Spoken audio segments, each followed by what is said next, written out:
Esta semana, el gobierno del presidente Andrés Manuel López Obrador acusó a exfuncionarios de beneficiar a empresas a costa de la Comisión Federal de Electricidad. Recordemos qué fue lo que sucedió.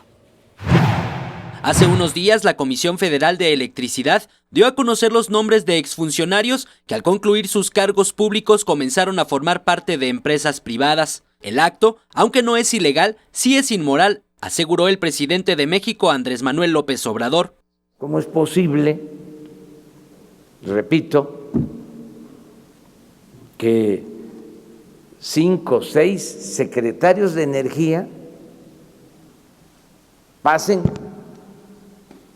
a formar parte de los consejos de administración de las empresas que se favorecieron con contratos en este periodo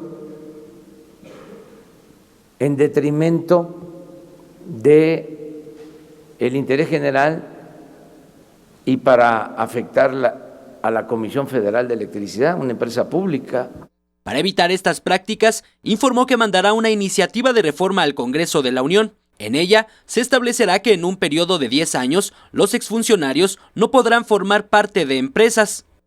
Porque las leyes estaban hechas para permitir todas estas cosas. Entonces no es estrictamente un asunto jurídico, es un asunto moral. Estos actos de corrupción han provocado que el gobierno de México tenga que erogar más de 21,000 millones de pesos. Señaló que debido a los intereses creados, se entregaron 7 líneas de gasoductos a privados que hasta el día de hoy no operan. Con imágenes de Liber Rodríguez, Eric Pinto, 21 Noticias.